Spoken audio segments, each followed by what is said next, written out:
দ্বিতীয় অধ্যায় বহুপদ রাশিমালা। তাহলে বহুপদ রাশিমালার অঙ্ক করার আগে তোমাদের কয়েকটা লাইন মনে রাখতে হবে। এই যে কথার মধ্যে আছে বহুপদ, ঠিক আছে? বহু শব্দ তো কি অনেকগুলি, আর পদ বলতে আমরা কি বুঝবো? পদ বলতে বুঝবো যে এগুলি প্লাস এবং মাইনাস দিয়ে যতগুলি আমরা টার্ম পাবো। যেমন দেখো, দেখলে বুঝবে 3x² + 7 আছে। শুধু তোমরা আইডেন্টিফাই করবে প্লাস এবং মাইনাস চিহ্ন কোথায় কোথায় আছে। যেখানে যেখানে প্লাস এবং মাইনাস চিহ্ন থাকবে ওখানে এগুলো কাট করবে, ঠিক আছে? কাট করার পর যতটা টুকরো হবে তার ঠিক ততটাই পদ। ক্লিয়ার? মানে দেখো এই যে এখানে 5x² - 3x + 7, তাহলে প্লাস মাইনাস চিহ্ন কোথায় আছে? এখানে মাইনাস আছে, এখানে প্লাস আছে। এখানে টুকরো করব, এখানে একটা টুকরো করব। টুকরো করার পর কাউন্ট করব যে কয় টুকরো হয়েছে। যতটা টুকরো হয় ততটাই তার পদ সংখ্যা মনে থাকবে। এবং তার মধ্যে আরেকটা পাবে মাত্রা বা ঘাত। মাত্রা বা ঘাত বলতে আমরা কি বুঝি? যে কোনো সমীকরণের কোনো আলফাবেটের উপরে, কোন নাম্বারের উপর না, কিন্তু মনে রাখবে কোনো আলফাবেটের এর থেকে শুরু করে জেড পর্যন্ত যে আলফাবেটটি থাকবে ওই সমীকরণে, ওই আলফাবেটের উপরে হাইয়েস্ট যত নাম্বার থাকবে ওইটাই তার মাত্রা বা ঘাত। আবার দেখা যেতে পারে যে একটা সমীকরণের মধ্যে আলফাবেট 3টা আছে, কোনো আলফাবেটের উপর 3 আছে, কোনো আলফাবেটের উপর 5 আছে, কোনোটার মধ্যে 7 আছে, ঠিক আছে? একটাই সমীকরণ আলফাবেট 3টা আছে, অথবা একই রকম আলফাবেট আছে, মানে x x x আছে, কিন্তু পাওয়ারের মধ্যে দেখা যায়, অর্থাৎ উপরে দেখা যায় কোনটাতে 5, কোনটাতে 3, কোনটাতে 7 আছে।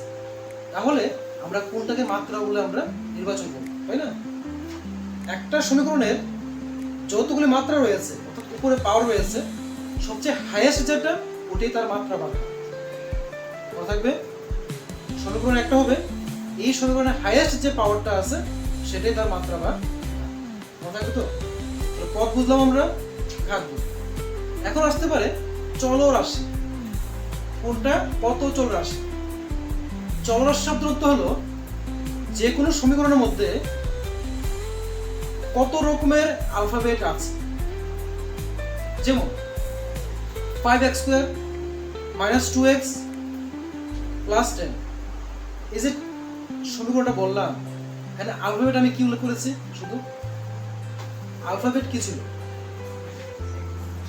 x, এছাড়া কি অন্য কোনো আলফাবেট বলেছি আমরা? বলিনি। তাহলে এটা এক চলরাশি। চলরাশি শব্দের অর্থ হলো যতগুলো আলফাবেট আছে ততটা চলরাশি। এতটুকু ক্লিয়ার তো? তাহলে দেখো প্রথম কোশ্চেন কি দিয়েছে? পদ সংখ্যা নির্ণয় করো দিয়েছে। এটা বলেছে এখানে কয়টা পদ আছে। তো পদ সংখ্যা আমরা কিভাবে নির্বাচন করি? বলেছিলাম যেখানে প্লাস এবং মাইনাস চিহ্ন থাকবে সেখানে কাট করব। তো প্লাস চিহ্ন তো এখানে আছে, আমরা কাট করলাম। কয়টুকু হয়েছে এটা? তাহলে পদ সংখ্যা কত হবে? নেক্সট 5x³ - 3x + 7, এখানে কয়টা পদ রয়েছে? কি করব আমরা? দেখো মাইনাস চিহ্ন এখানে আছে এক টুকরো, প্লাস চিহ্ন এখানে আছে। দেখো তো টোটাল কয়টা টুকরো হয়েছে এখানে? একটা, দুইটা, তিনটা, 3 টুকরো। তাহলে তার পদ সংখ্যা কত? 3। আবার দেখো এখানে 7x³ + 2x² + 3x - 3 রয়েছে। এখানে কয়টা পদ আছে? কয়টা আছে? এই যে এখানে এক টুকরো, দুই টুকরো, 3 টুকরো। তাহলে দেখো 1 2 3 4, কত আসলো? 4 পাবে পদ সংখ্যা আসলে। এখন দেখো মাত্রা বা ঘাত নির্ণয় করো। কি বলেছিলাম? কোন সমীকরণের উপরে হাইয়েস্ট যে নাম্বার থাকবে সেটাই তার মাত্রা বা ঘাত। এই সমীকরণটা আছে 8x³ + 2x² + 7x - 8 রয়েছে। দেখো উপরে কি আছে? 3 আছে, 2 আছে। এর কোনটা কাউন্ট করব আমরা?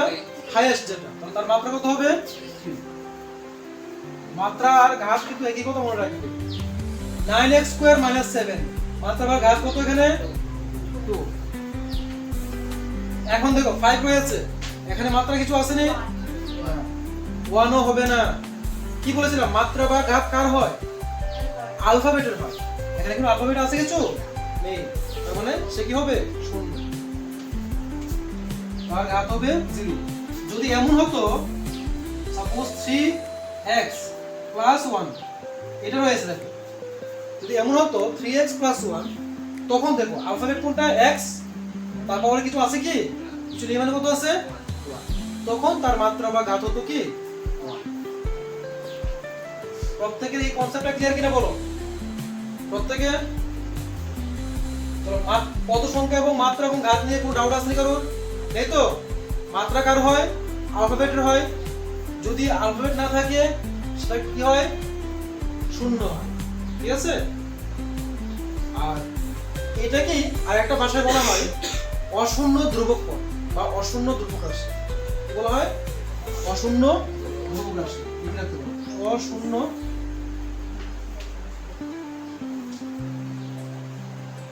ধ্রুবক রাশি। এটা দেখো ডাইরেক্ট এরকম না দিয়ে তোমাকে এই লাইনটা তুলে দেবে, বলবে অশূন্য ধ্রুবক রাশির মাত্রা বা ঘাত কত হয়? আনসার কি হবে? 0। মানে অশূন্য মানে শূন্য তো নয়। আবার ধ্রুবক রাশি, ধ্রুবক রাশি বলতে বোঝানো হয় এই যে যতগুলো সমীকরণ আছে এখানে তাদের মধ্যে ধ্রুবক রাশি কোনটা? ধ্রুবক রাশি বলতে বোঝানো হয় যার মধ্যে কোনো আলফাবেট নেই। যেমন এই সমীকরণের মধ্যে 7 হলো ধ্রুবক রাশি, এখানে হলো 7, এখানে কত -3, এখানে হলো -8, -7, 5, এটা +1। যে কোনো সমীকরণের শুধু না যে নাম্বারটা থাকে সেটা হলো ধ্রুবক পদ বা ধ্রুবক রাশি। মনে থাকবে? জানি সবার? নেক্সট দেখো কি বলেছে, কোনটি কত চল বিশিষ্ট রাশি বিশিষ্ট বহুপদ রাশিমালা? ওদের এমসিকিউ আসতে পারে, ঠিক আছে, বা সঠিক উত্তর আসতে পারে, দিয়ে বলবে এটা দ্বিচল ত্রিচল এরকম বলতে পারে, বা এক মানেও আসতে পারে যে নিচের রাশিমালাটি কত চল বিশিষ্ট রাশিমালা। তাহলে আমরা চলরাশি কিভাবে নির্ধারণ করব বলেছিলাম? চলরাশি মানে যত আইটেমের আলফাবেট। এখানে দেখো 7x² + 2y + 5, এখানে কয়টা আইটেম আছে? x এবং y, সে কত চল? দ্বিচল। নাও দ্বিচল, দ্বিচল বিশিষ্ট বহুপদ রাশি। নেক্সট 6x³ - 2y + 5z, এখানে কত চল আছে? কয়টা আইটেম আছে এখানে? তিনটা, x একটা, y একটা, z একটা, তিনটা আছে। এটা হবে ত্রিচল। এটা ত্রিচল, ত্রিচল বিশিষ্ট সমীকরণ। দেখো নেক্সট z² + z + 1, এটা কত চল হবে? হ্যাঁ, ভালো লক্ষ্য করো, z² + z + 1 বললাম। এখানে কয়টা আলফাবেট আছে? কি আলফাবেট আছে? z আছে। ওইটা কার আলফাবেট আছে? কতবার আছে এটা ম্যাটার না, কে আছে এটা দেখি। z আছে, z একটা আছে, তাহলে এক চল। এটা হবে এক চল বিশিষ্ট বহুপদ রাশিমালা। নেক্সট 2x² - 7, কত চল এটা? x আছে এখানে, এটা হবে এক চল বিশিষ্ট বহুপদ রাশিমালা। দেখো বুঝলে কিনা? পদ সংখ্যা, ঘাত, মাত্রা এবং চলরাশি প্রত্যেকের কনসেপ্ট ক্লিয়ার? নেক্সট পরবর্তী কোশ্চেন লেখো নাম্বার 4, 3x² - 7y + 3 বহুপদ রাশিমালার x² এর সহগ কত? x² এর সহগ কত? ঠিক আছে, দেখো x² এর সহগ চেয়েছে। সহগ শব্দের অর্থ হলো যার সহগ চাইবে তার সাথে থাকা, লেফট সাইডে, রাইট না কিন্তু, বাম দিকে থাকা চিহ্ন সহ সেই সংখ্যাটি হলো তার সহগ। যেমন x² এর চেয়েছে, x² এখানে আছে, তার বাম দিকে তথা লেফট সাইডে কি আছে? 3 আছে, সিম্বল কি আছে? প্লাস। তাহলে তার সহগ কি হবে? +3 প্লাস। নাম্বার 5, যদি তোমাদেরকে দেওয়া থাকে 6y² - 7y + 5, বললো এই বহুপদ রাশিমালাটির y এর সহগ কত? কি বললো? y এর। এই বহুপদ রাশিমালার মধ্যে y এখানে আছে, তার সহগ মানে তার বাম দিকে চিহ্ন সহ শেষ যে সংখ্যাটা আছে কি আছে এটা -7 তার आंसर হবে -7 নেক্সট নাম্বার 6 যদি থাকে 8x³ + 2x² - 7x + 1 এই বহুপদ রাশিমালাটির x² এবং x এর মান সহগ বলো এই বহুপদ রাশিমালাটির মধ্যে x² এবং x এর সহগ তো ফার্স্ট লেখো x² এর সহগ x² এর সহগ তাহলে বলো x² এর সহগ কত হবে x² এখানে আছে তার সাথে +2 আছে এটা হবে +2 এবং বলেছে সাথে x এর সহগ x এর সহগ -7 এই যে x এর সহগ আছে -7 বুঝতে পেরেছো ইজি গুলো এটা খুবই সহজ তাহলে সহগ নির্ণয় করতে পারো তোমরা সহগ যদি নির্ণয় করতে পারো এখন শিখবে কোনটা রৈখিক সমীকরণ ঠিক আছে বা কোনটা দ্বিঘাত কোনটা ত্রিঘাত কত নম্বর হবে 7 নাম্বার নাম্বার 7 লিখো নিচের কোনটি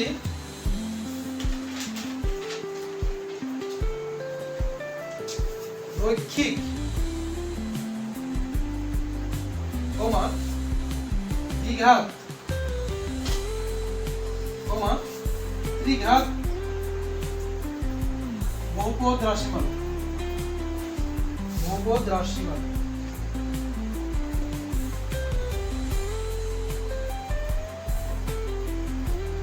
নিচের কোনটি রৈখিক দ্বিঘাত ত্রিঘাত বহুপদ রাশিমালা ঠিক আছে প্রথম কোশ্চেন লিখো x² + x তারপর লিখো 5t² - 2x³ + 7 নাম্বার সি লেখো 1 + x 1 + x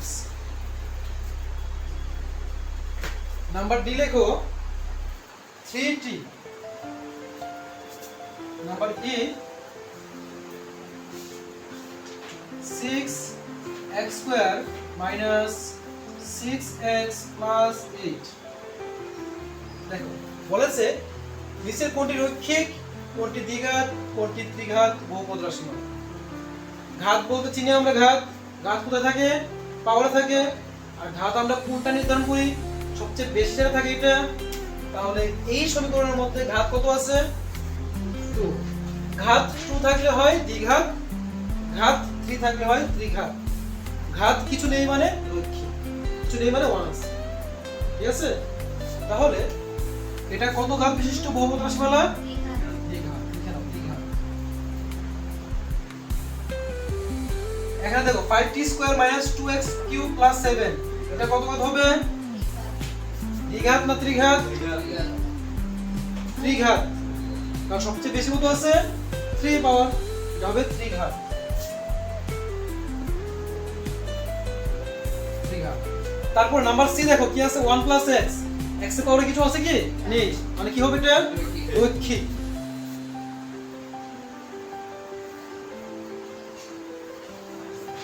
নেক্সট টি শুধু রৈখিক হবে এখানে কারণ টি এর পাওয়ারে কিছু নেই রৈখিক সমীকরণ আর এটা কি হবে দ্বিঘাত দ্বিঘাত সমীকরণ বুঝতে পারলে ঘাত হ্যাঁ সবার ক্লিয়ার নেই নেক্সট যদি তোমাদের বলে কোন রাশিমালা তৈরি করতে নাম্বার 8 সাপোজ তোমাকে বললো যে দ্বিচল বিশিষ্ট লেখো দ্বিচল বিশিষ্ট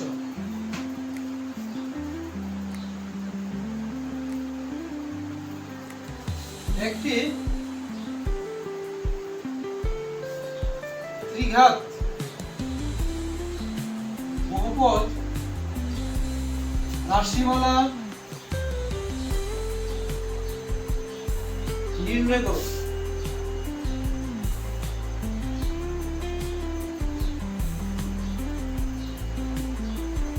বললো দ্বিচল বিশিষ্ট একটি ত্রিঘাত বহুপদ রাশিমালা নির্ণয় করতে তাহলে এখানে তারা কি কি উল্লেখ করেছে? চল। কয় চল এটা? দ্বিচল। দ্বিচল মানে কি বুঝি আমরা? কি থাকবে এখানে? চলরাশি কোনগুলি বলা হয়? অ্যালফাবেট। তো কয়টা আইটেমে থাকবে? দুইটা আইটেম। আর সাথে কি বলেছে? ত্রিঘাত, মানে পাওয়ার কত থাকবে? 3। এরকম তোমাদের ইচ্ছে মতো যে কোনো সমীকরণ বানিয়ে না, ঠিক আছে? তাহলে দ্বিচল বলেছে এখানে। দ্বিচল মানে কি? দুইটা অ্যালফাবেট লিখো ইচ্ছে মতো করে, যা যেটা ভালো লাগে।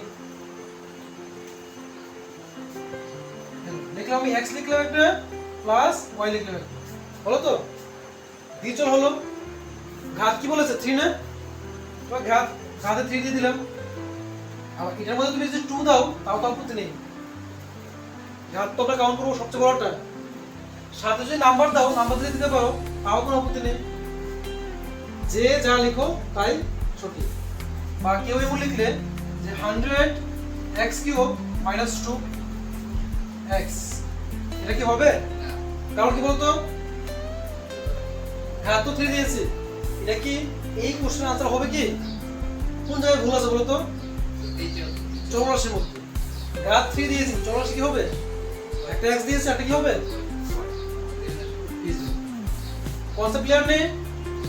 যত ঘাত বলবে তত ঘাত দেবে, যত চলরাশি বলবে তত চলরাশি লিখবে। এখন যদি নেক্সট আরেকটা বলে দ্বিপদ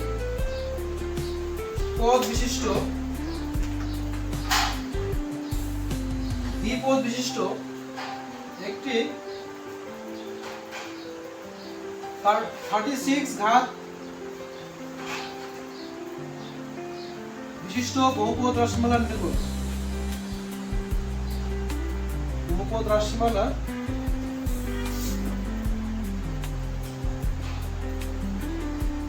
নির্ণয় করো। দেখো এখানে কি বলেছে? দ্বিপদ বিশিষ্ট। পদ কয়টা হবে? দুইটা। একটি 36 ঘাত বিশিষ্ট বহুপদ রাশিমালা। পদ হবে দুইটা আর ঘাত থাকবে কত? 36। তাহলে বলো তোমরা যে কোনটা অ্যালফাবেট বলো, কি লিখবো? বলো। x। ঘাত বলেছে কত? 36। উপরে কত দেব? 36। এটা কি দ্বিপদ হয়েছে? আর একটা পদ লাগবে, বলো কি লিখবে? প্লাস, তারপর 1। তো একটা পদ, দুটো পদ হয়েছে। আর ঘাত কত? 36। অ্যালফাবেট, যে অ্যালফাবেটের উপরে নাম্বারটা থাকে ওই নাম্বারটা হলো ঘাত। তারা বলেছে 36 ঘাত। আমি অ্যালফাবেটের উপরে 36 দিয়েছি, এই কথাটা আমি ফুলফিল করলাম। সাথে কি বলেছে? দ্বিপদ। পদ বলতে আমি কিভাবে কাউন্ট করি? প্লাস মাইনাস দিয়ে টুকরো করে, এই প্লাস দিলাম, এদিকে একটা টুকরা, এদিকে টুকরো। দেখো তো টুকরো করলে হয় কিনা? এক টুকরো, দুই টুকরো, যে দ্বিপদ হয়েছে। বা কেউ লিখতে পারো এরকম 2x⁻36 - 8, তাও তো দ্বিপদ। দেখো তো একটা পদ, দুইটা পদ, আর ঘাত কত রয়েছে? 36। বুঝতে পারলে? এইভাবে তোমরা একপদ দ্বিপদ রাশিমালা নির্ধারণ করো। কিন্তু আরেকটা ইম্পর্টেন্ট পয়েন্ট হলো, কোথাও কোথাও আসতে পারে যেটা কোনো বহুপদ রাশিমালা হবেই না। সমীকরণ দেখতে পাবে কিন্তু সেই বহুপদ রাশিমালা হবে না। কখন হবে না? দেখেন, x² + 2/x 2√t + 2x। দেখুন এই যে দুটো রাশি, এগুলি ঘাত বা চলরাশি নির্ণয় করার পরে কথা সে বহুপদ রাশিমালা হবেই না। কেন হবে না? যদি কোনো অ্যালফাবেট, কোনো ইকুয়েশনের মধ্যে যদি কোনো অ্যালফাবেট ভগ্নাংশের লব এবং হর, এই যে হরের মধ্যে থাকে, মানে ভগ্নাংশের নিচে থাকে, সে বহুপদ রাশিমালা হিসাবে কাউন্ট হবে না। যদি কোনো অ্যালফাবেটের উপরে √ওভার চিহ্ন থাকে তাহলে সে বহুপদ রাশিমালা হিসাবে কাউন্ট হবে না। ঠিক আছে? যদি কোনো সমীকরণ দিয়ে বলে নিচের কোনটি বহুপদ রাশিমালা নির্ণয় করো, তাহলে দেখবে যত রাশিমালা থাকে সবগুলোই বহুপদ রাশিমালা। শুধুমাত্র যে সমীকরণের মধ্যে দেখবে অ্যালফাবেট নিচে আছে, হরের জায়গাতে যেটা অ্যালফাবেট থাকবে সেইটা বহুপদ রাশিমালা নয়। আর যদি কোনো রাশিমালার মধ্যে আলফাবেটের উপর রুট ওভার চিহ্ন থাকে সেও বহুপদ রাশিমালা নয়, কিন্তু সংখ্যার উপরে রুট থাকতেই পারে। যেমন যদি দেয় নাম্বার 3 x √2 প্লাস 7y, এটা একটা বহুপদ রাশিমালা হবে, কারণ এখানে রুট কার উপর আছে? সংখ্যার উপর আছে। সংখ্যার উপরে হলে সমস্যা নেই, শুধু দুইটা কথা মনে রাখবে, কোনো আলফাবেট ভগ্নাংশের নিচে থাকতে পারবে না, আর একটা কথা হলো কোনো ভগ্নাংশ রুট ওভার চিহ্নে থাকতে পারবে না, ঠিক আছে? থাকলে সে বহুপদ রাশিমালা হবে না। আর এই রুট ওভার চিহ্নেরই আরেকটা রূপ রয়েছে এরকম, সাপোজ x 3/2 লিখলাম, পাওয়ারে কি আছে 3/2, এটাই কিন্তু রুট ওভার চিহ্নেরই একটা রূপ। তার মানে কি পাওয়ারের মধ্যে কি আছে? ভগ্নাংশে আছে। পাওয়ারে ভগ্নাংশ থাকলেও সে বহুপদ রাশিমালা কাউন্ট হবে না। কারণ কি, এই যে 3/2 লিখলাম, অ্যাকচুয়ালি এটা হলো এরকম কিউব রুট অফ x,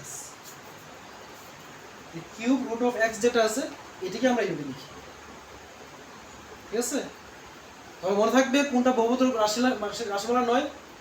যদি কোনো রাশিমালার নিচে আলফাবেট থাকে সে বহুপদ রাশিমালা হবে না। যদি কোনো রাশিমালার মধ্যে x মানে কোনো আলফাবেটের উপরে রুট থাকে সেও বহুপদ রাশিমালা হবে না। আর যদি কোনো আলফাবেটের উপর ভগ্নাংশের কোনো ফ্র্যাকশন থাকে তাও বহুপদ রাশিমালা হবে না। বুঝতে পারলে? তাহলে 2.1 এর যতগুলো অঙ্ক আছে তোমরা সবগুলো সলভ করতে পারবে এই নিয়মগুলো জানো।